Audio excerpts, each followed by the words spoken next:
Jimmy Lai arrived in court Monday for a highly anticipated trial. Facing charges under Hong Kong's national security law, the pro-democracy publisher faces up to life in prison if convicted. Jonathan Price is part of the international legal team representing Lai and his son Sebastian on the global stage, building support in forums like the United Nations. Here you have a guy brilliantly successful commercially, a publisher, a journalist, a pro-democracy campaigner. He embodies everything that they have sought to oppress. And people are just now recognising that in each field of his life, Hong Kong is poorer over the last few years than it was previously. And that if we don't stand up for this man who represents all of these things, we don't stand up for Hong Kong. But standing up for Lai comes with its own hazards. Chinese state media have launched smear attacks against Price and the international legal team. Apart from being vilified in the press, we also receive a steady stream of fake impersonating emails, or we have fake and impersonating emails sent on our behalf. We have phishing emails trying to retrieve privileged information from us. And these are of such a sophisticated nature that it's almost certainly not rogue cranks. It's almost certainly state-sponsored. Lai, a British citizen, was arrested in August 2020 and the offices of his media outlet Apple Daily were raided.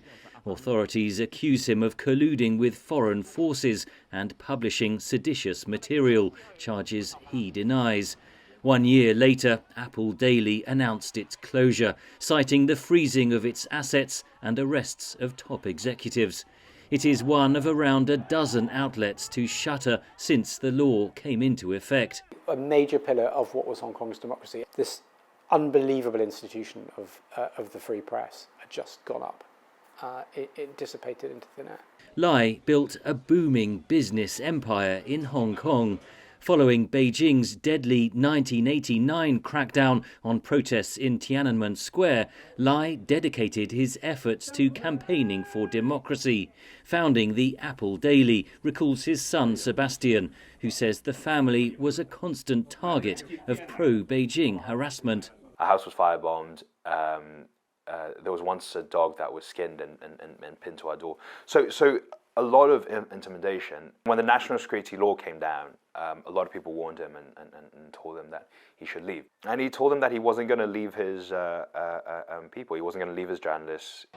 Hong Kong introduced the law after mass protests in 2019. Authorities deny Lai's trial is politically motivated, or that the national security law is used to target critics. Sebastian wants the international community to leverage financial ties with Hong Kong. It really is a question of free press. What is the free press? What importance does our society put towards the truth? And the world needs to tell them that the freedoms that we believe in are not up for trade, just the same way that my father has.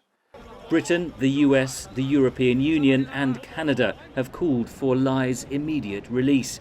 China said Lai was a major instigator of the anti-China riots in Hong Kong and condemned what it called meddling in Hong Kong affairs. The trial is expected to last for around 10 weeks. Henry Ridgwell, VOA News, London.